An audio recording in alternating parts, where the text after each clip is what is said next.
Good morning, students.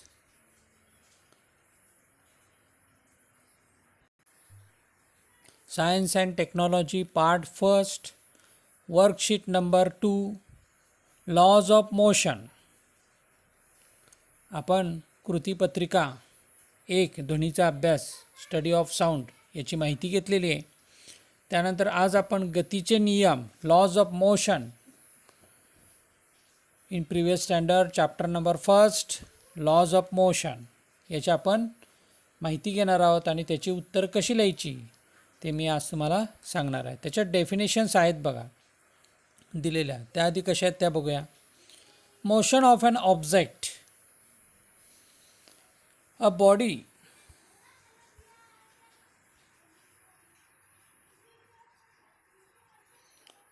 a body is said to be in motion if it changes its position with respect to its surroundings and at rest otherwise. And then distance is the length of actual path. Definition of distance is the length of the actual path followed by a body between the points under consideration. Distance has magnitude but not direction. It is a scalar quantity. आता याच्यामध्ये काही आपल्याला संकल्पना आहेत त्याचा अभ्यास करावा लागतो. त्यामध्ये डिस्टन्स अंतर म्हणजे काय त्याची आपण व्याख्या बघितली. अंतर याला परिमाण आहे पण दिशा नाही आहे. त्यानंतर डिस्प्लेसमेंट म्हणजे काय विस्थापन. Displacement is the shortest distance from the initial point to the final point of movement of a body. Displacement म्हणजे कमीत कमी अंतर जे एखाद्या वस्तूनं पार केलेलं आहे, कमीत कमी अंतर त्याला काय म्हणतात डिस्प्लेसमेंट. म्हणजे डेफिनेशन बघा काय पुन्हा एकदा सांगतो. Displacement is the shortest distance from the initial point to the final point of moment of a body. Displacement has magnitude and direction so it is a vector quantity. विस्थापन ही एक सदिश राशी आहे. Then speed is the distance covered by a body in unit time. So speed is equal to total distance covered divided by time taken. Speed has magnitude but not direction. It is a scalar quantity. Then velocity, वेग. Speed म्हणजे चाल, velocity म्हणजे वेग. Velocity is the distance covered by a body in a given direction in unit time. So velocity has both magnitude and direction. It is a vector quantity.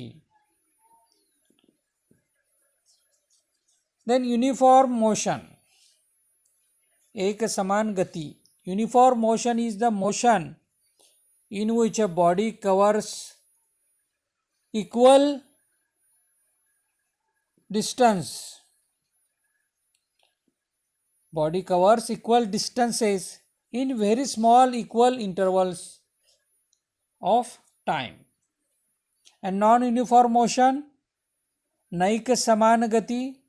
Non-uniform motion is the motion in which a body covers unequal distances in equal time intervals of time. Only change single word, equal and unequal. Then acceleration, त्वरण. आपण माहिती आहे वाहनामध्ये accelerator वाढव म्हणतो म्हणजे वेग बदलाचा दर. Acceleration is the rate of change of velocity with respect to time. A is equal to v minus u upon t. Then equation आता यामध्ये v means final velocity and u initial velocity divided by time. So A is equal to V minus U upon T. Then equation of motion.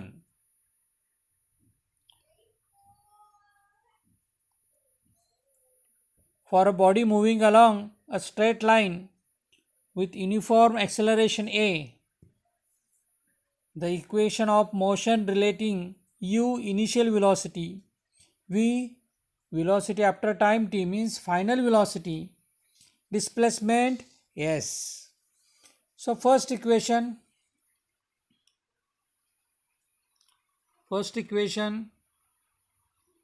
V is equal to U plus AT, velocity time relation. Then second equation, S is equal to UT plus half AT square, displacement time relation. And V square is equal to U square plus twice AS, displacement velocity relation. Then uniform circular motion. Uniform circular motion. एक समान वर्तुळाकार गती. When a body moves in a circular path with uniform speed, its motion is called uniform circular motion. You know some examples of this uniform circular motion. The motion of the earth around the sun, the motion of the moon around the earth, the motion of the electron around the nucleus of the hydrogen atom, and the motion of the blades of a fan. Like this. Then Newton's first law of motion.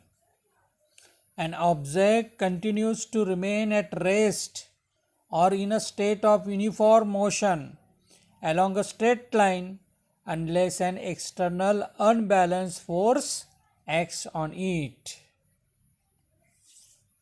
Then Newton's second law of motion.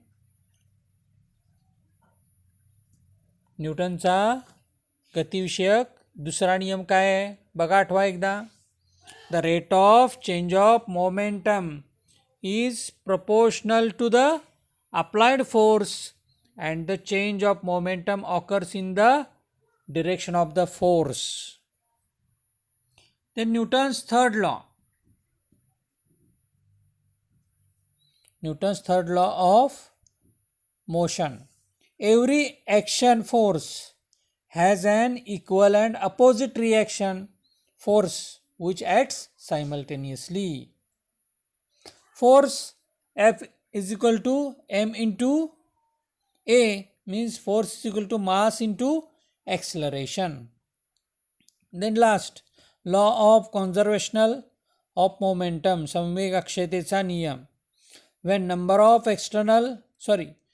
no external force acts on two interacting objects, their total momentum remains constant. It does not change.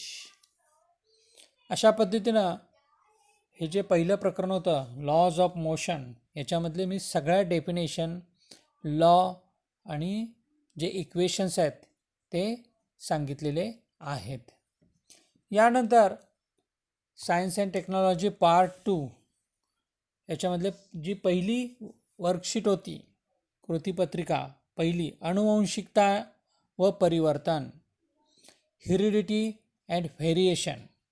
याच्यामध्ये आपणाला बघा inheritance, अनुवंश, याची definition लिहायची आहे, माहिती पाहिजे आपणाला. The tendency to transmit the variation from one generation to the next is called inheritance.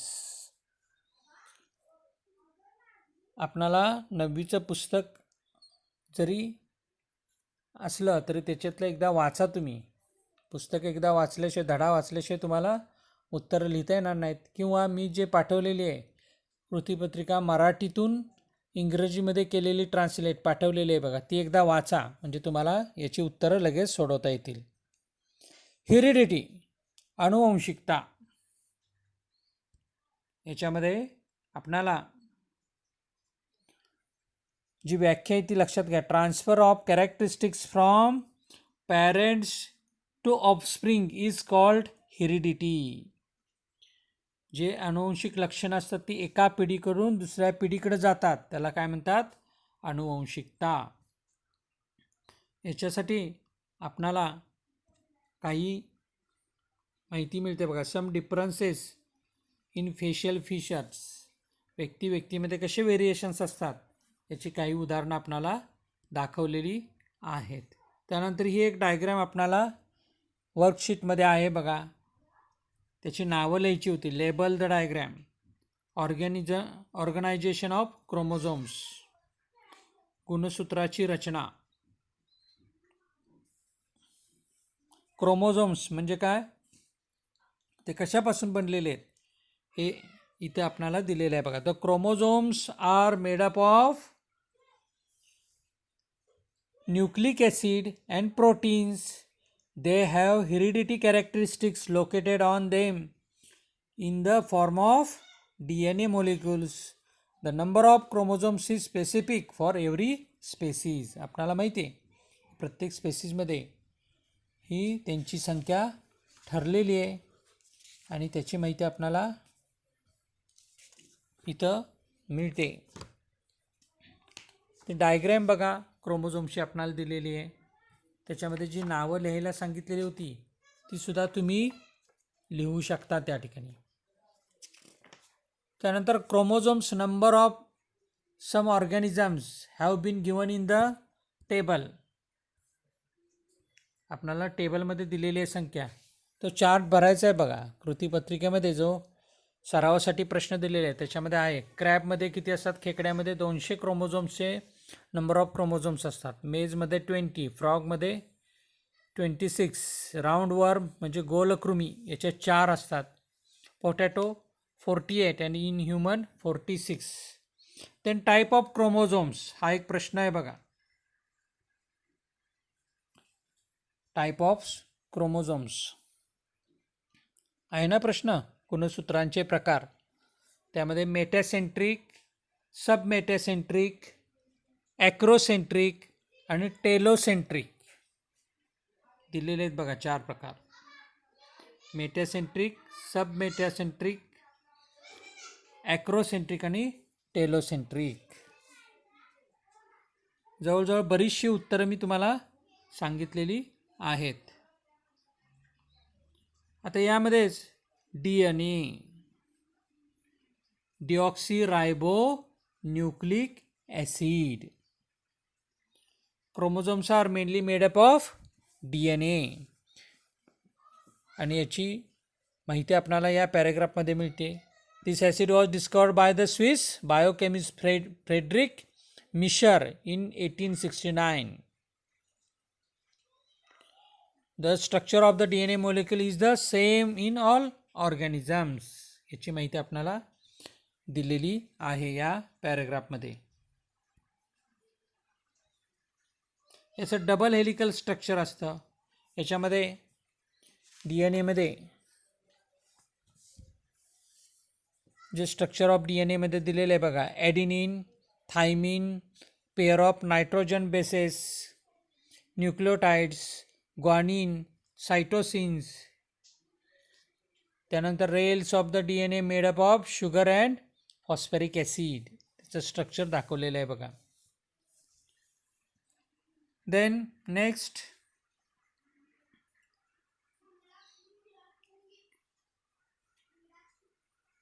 ribonucleic acid, RNA, is the second important nucleic acid of the cell, and this nucleic acid is made up of ribose sugar, phosphate molecules, and 4 type of nitrogenous bases: adenine, guanine, cytosine and uracil. त्याचं सुद्धा structure आपल्याला दिलेलं आहे. त्याचे type जे आहेत त्याचे mRNA, messenger RNA किंवा रायबोसोमल RNA, ट्रान्सफर RNA असे त्याचे प्रकार आहेत आणि त्याचं स्ट्रक्चरही आपल्याला दाखवलेलं आहे बघा. आपल्याला डायग्रॅम दिलेली असते आणि ते ओळखायला सांगतात कोणत्या प्रकारचा RNA आहे म्हणून. Types of RNA. Then Mendel's principles of heredity बघा. monohybrid cross. In this experiment, Mendel brought about the cross between two peas plants with only one pair of contrasting characteristics. And this type of cross is called a monohybrid cross. त्यानं P plant घेतलेले होते, त्याची आपणाला माहिती या monohybrid क्रॉसमध्ये दिलेली आहे. हा जो Mendel's experiment of the monohybrid cross आहे, हा प्रश्न आहे बघा आपणाला. जेनोटाइप, जनुकीय विविधता किती आहे? Capital T for tall and dwarf म्हणजे म्हणजे कसा होणार तो? बुटका म्हणजे वाटाण्यात जे झाड होतं जे कमी उंची म्हणा, तर त्याच्यासाठी स्मॉल टी यूज केलेला आहे. आणि फर्स्ट फिलियल जनरेशन, पहिली जनुकीय पिढी कशी तयार होते याची माहिती आपल्याला या पनेट स्क्वेअरमध्ये दिलेली आहे बघा. 3:1. Then Mendel chose two pairs of contrasting characteristics are under consideration is called dihybrid cross. म्हणजे द्विसंकर पद्धती, म्हणजे याच्यामध्ये दोन विरुद्ध लक्षणांची जोडी घेतली. रेड म्हणजे राउंडेड येलो सीड्स आणि रिंकल ग्रीन सीड्स. वाटाण्याचे जे बिया आहेत त्यामध्ये गोल पिवळ्या बिया आणि रिंकल म्हणजे सुरकुतलेल्या हिरव्या बिया, यांच्यामध्ये त्यांनी काय केलं? पॉलिनेशन घडवून आणलं आणि त्याच्यामध्ये जे रिझल्ट त्याला मिळाले जेनोटाईप आणि फेनोटायपिक, ते त्यांनी या पनेट स्क्वेअरमध्ये 16 प्रकारे मांडलेले आहेत बघा. आणि जेनोटायपिक जनुकवीत जी विविधता मिळाली त्याचा रेशोसुद्धा आपणाला या ठिकाणी दिलेला आहे. हा सुद्धा चार्ट आपणाला पूर्ण करायला सांगितलेला आहे बघा वर्कशीटमध्ये, तोही पूर्ण करा. त्याचा रेशोसुद्धा दिलेला आहे बघा, कोणत्या प्रकारचे जेनोटायपिक रेशोमध्ये किती त्यांची संख्या आली. Round yellow, wrinkled yellow, round म्हटलं की कॅपिटल R, येलो म्हटलं की कॅपिटल Y आणि रिंकल म्हटलं की स्मॉल r सुरकुतलेल्या, आणि रिंकल येलो म्हटलं की स्मॉल y. या पद्धतीनं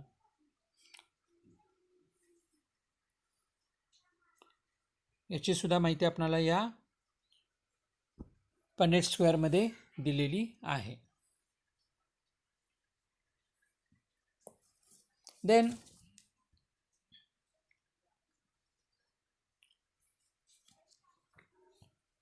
chapter number 1 science and technology standard 10th. आपण 10वीच्या अभ्यासाकडे वळूया. यामध्ये आपण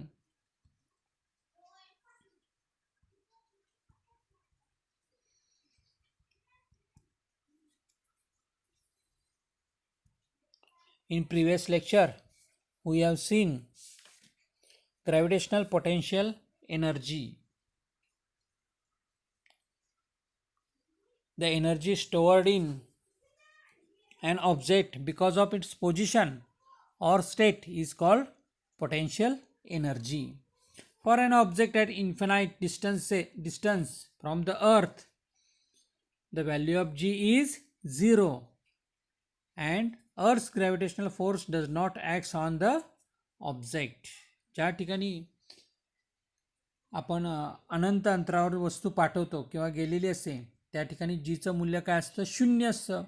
त्यामुळे तिथून पृथ्वीकडे वस्तू खेचली जाऊ शकत नाही, कारण त्याच्यावर पृथ्वीचं गुरुत्वबल कार्य करत नाही. So it is more appropriate to assume the value of potential energy to be 0 there. Thus, for smaller distances, that is heights, the potential energy is less than 0, that is, it is negative. Then escape velocity, मुक्ती वेग. तुम्हाला माहिती आहे की अंतराळात ज्यावेळी उपग्रह सोडले जातात किंवा सॅटेलाईट लॉन्चिंग याची माहिती घेतलेली आहे तुम्ही आता. तर सॅटेलाईट लॉन्चिंग कसं होतं? पृथ्वीचं गुरुत्व बल तोडून हे रॉकेट किंवा यान कसं बाहेर जातं याची माहिती या एस्केप व्हेलॉसिटीमध्ये आपल्याला मिळते. याला मुक्ती वेग म्हणतात. When a ball is thrown upward, its velocity decreases because of the gravitational force of the earth, and the velocity becomes zero at a certain height. After reaching a certain height, and after that the stone starts falling down. ज्यावेळी आपण एखादा दगड फेकतो वरती, त्यावेळी तो काय होतो, वरती गेल्यानंतर म्हणजे आकाशाच्या दिशेने फेकतो, त्यावेळी तो जसजसा वरती जाईल तसशी त्याची गती कमी कमी होत जाते. का? बिकॉज अर्थ acts on a force, means this force is gravitational force, and so the velocity of this stone is decreases. म्हणजे त्या दगडाची असेल किंवा चेंडू फेकलेला असेल त्याची काय होते, जसजसा तो वरती जाईल तसतशी त्याची गती कमी होते आणि एका विवक्षित ठिकाणी ॲट अ सर्टन पॉईंट गेल्यानंतर तिथे झिरो असते आणि तिथून त्याची वेलॉसिटी कमी झाल्यानंतर तो काय होतो, move downward towards earth, vertically downward, बरोबर लंबरेषेत खाली यायला लागतो. Its maximum heights depends on its initial velocity. Higher the initial velocity, the larger is the height reached by the ball. जर सुरुवातीचा वेग जर जास्त असेल तर तो जास्तीत जास्त उंचीवर जाऊ शकतो. त्यासाठी Newton's third equation of motion is given here. v square is equal to u square plus twice as. v velocity, u initial velocity, a acceleration, and s displacement. The reason for this is that the higher the initial velocity, the ball will oppose the gravity of the earth more, and larger will be the height to which it can reach.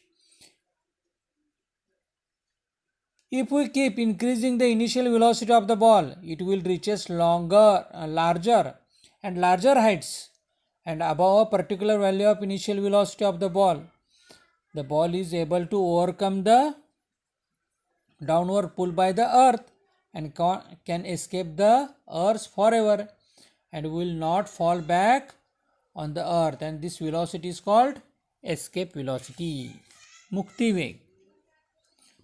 म्हणजे आपण चेंडूचा आरंभीचा वेग जर वाढवला तर तो अधिकाधिक उंच जाईल व एका विशिष्ट आरंभ वेग असा असेल की त्या वेगाने फेकलेला चेंडू हा पृथ्वीच्या गुरुत्वाकर्षण जे आहे त्याच्यावर मात करून तो परत पृथ्वीवर पडणार पण नाही. असा आरंभ वेगाच्या या मूल्यास काय म्हणतात, मुक्ती वेग. कारण या वेगाने वर फेकलेली वस्तू पृथ्वीच्या गुरुत्वीय आकर्षणापासून मुक्त होऊ शकते. We can determine its value by using the law of conservation of energy. An object going vertically upward from the surface of the earth having an initial velocity equal to the escape velocity, the escapes the gravitational force of the earth, the force of the gravity being inversely proportional to the square of the distance, becomes zero only at a infinite distance. म्हणजे ती वस्तू जर अनंत अंतरावर गेली तर त्या ठिकाणी त्याचं जे गुरुत्वबल आहे पृथ्वीचं हे शून्य असतं आणि त्यामुळे तिथून ती परत येऊ शकत नाही. आणि ती ज्यावेळी ती रोटेट होते त्यावेळी ती फ्री फॉलच असते. म्हणजे थोडक्यात त्याच्यावर गुरुत्वबल कार्यरत असणार नाही आहे. Free from the gravity of the earth it has to reach infinite distance from the earth. That is, the object will come to rest at infinite distance and will stay there. म्हणजे वस्तू अनंत अंतरावर जाऊन स्थिर होईल त्या ठिकाणी. यासाठी जे आपल्याला फॉर्म्युले माहिती पाहिजे ते दिलेले आहेत बघा. Kinetic energy half mv², v means escape velocity, potential energy minus gmm divided by r, minus means opposite to gravitational force.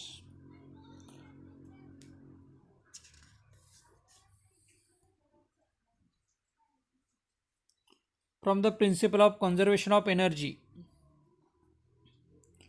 म्हणजे आपल्याला ऊर्जेच्या अक्षयतेच्या नियमाप्रमाणे माहिती आहे E1 is equal to E2. So half mv² escape minus gmm divided by r is equal to 0. So the escape velocity value is 11.2 km/second. म्हणजे दर सेकंदाला तिचा वेग 11.2 किलोमीटर पाहिजे.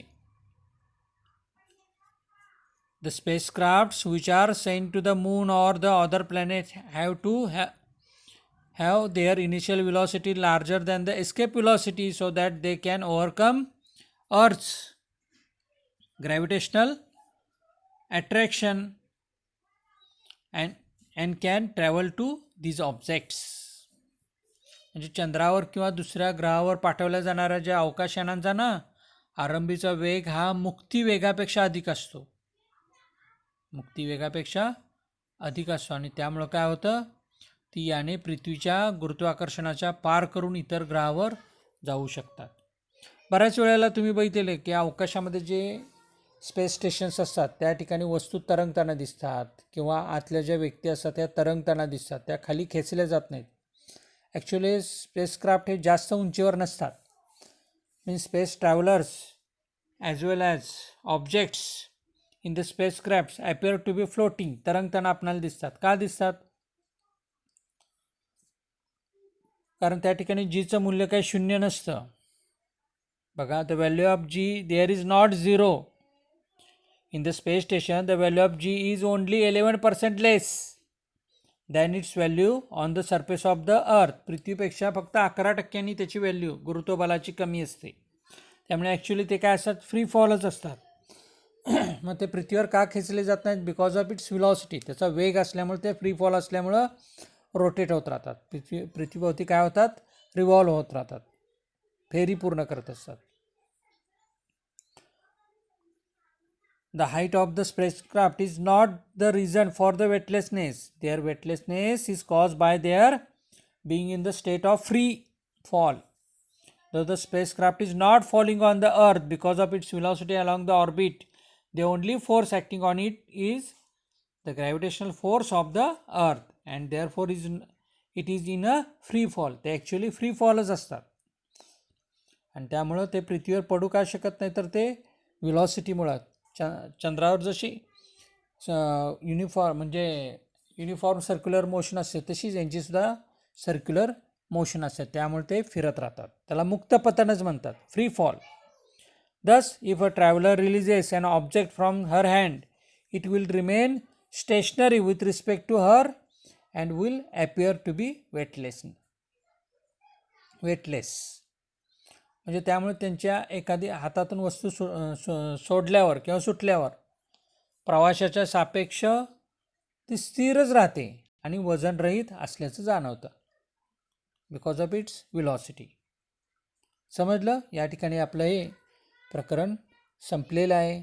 स्वाध्याय सोडवायला हरकत नाही आणि प्रश्नसुद्धा दिलेले आपल्या वहीमध्ये सोडवायचे आहेत. उद्याच्या तासाला आपण जी पुढची आज दिलेली एक कृतीपत्रिका आहे म्हणजे वर्कशीटचा आपण अभ्यास करणार आहोत. त्याचीसुद्धा माहिती मी उद्याच्या तासाला तुम्हाला देणार आहे. Exercise for you. एक प्रश्न घ्या तुमच्यासाठी. Explain the term escape velocity. Explain the term escape velocity.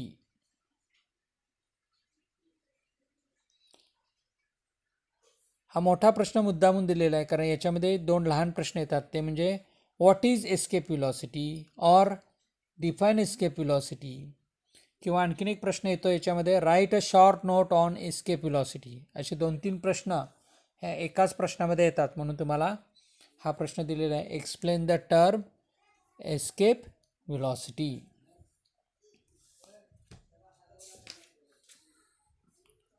Thank you.